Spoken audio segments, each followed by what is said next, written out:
Tout commence dans les montagnes enneigées de Grenoble, dans une maison isolée, presque figée dans le silence. À l'intérieur vivent Sandra Voiter, une écrivaine allemande reconnue, son mari français Samuel et leur fils malvoyant, Daniel. De l'extérieur, ils donnent l'image d'une famille cultivée, discrète. Mais en réalité, leur couple est au bord de l'implosion, usé par les frustrations, les non-dits, les ambitions contrariées. Un jour, alors que Sandra donne une interview tranquille dans le salon, une musique assourdissante retentit depuis l'étage. C'est Samuel dans le grenier qui fait exprès de gâcher l'entretien. C'est étrange, agressif, presque hostile. Sandra tente de garder son calme, mais l'atmosphère est lourde, très lourde. Le lendemain, tout bascule. Daniel revient d'une balade avec son chien et découvre le corps de son père, étendu dans la neige, sous la fenêtre du grenier. Samuel est mort, du sang autour de sa tête. Est-ce qu'il est tombé? Est-ce qu'il sur a sauté? Ou est-ce qu'on l'a poussé? L'enquête démarre rapidement et très vite. Les soupçons se tournent vers Sandra. Il n'y a pas de preuves solides contre elle,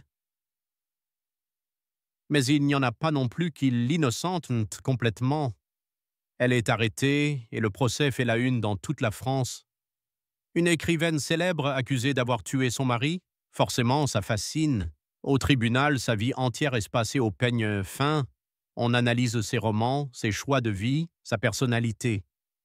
Certaines phrases de ses livres sont sorties de leur contexte pour prouver qu'elle serait froide, calculatrice, capable du pire.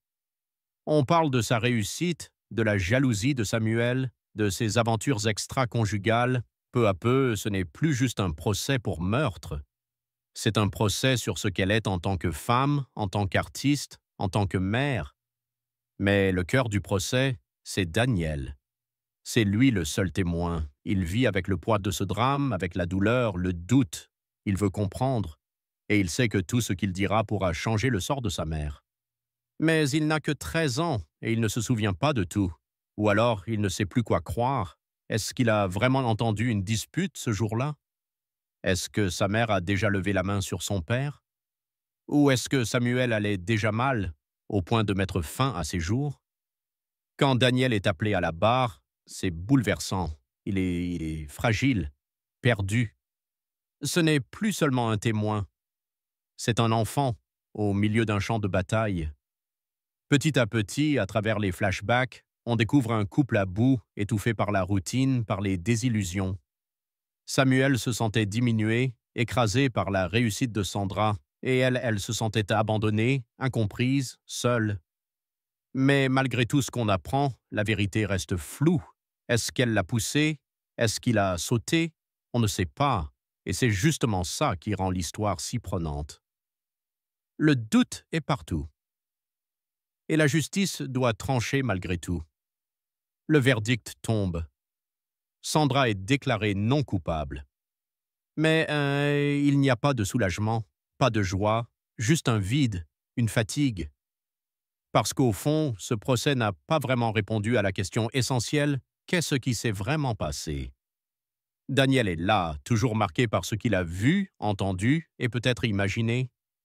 La famille est brisée, rien ne sera plus comme avant.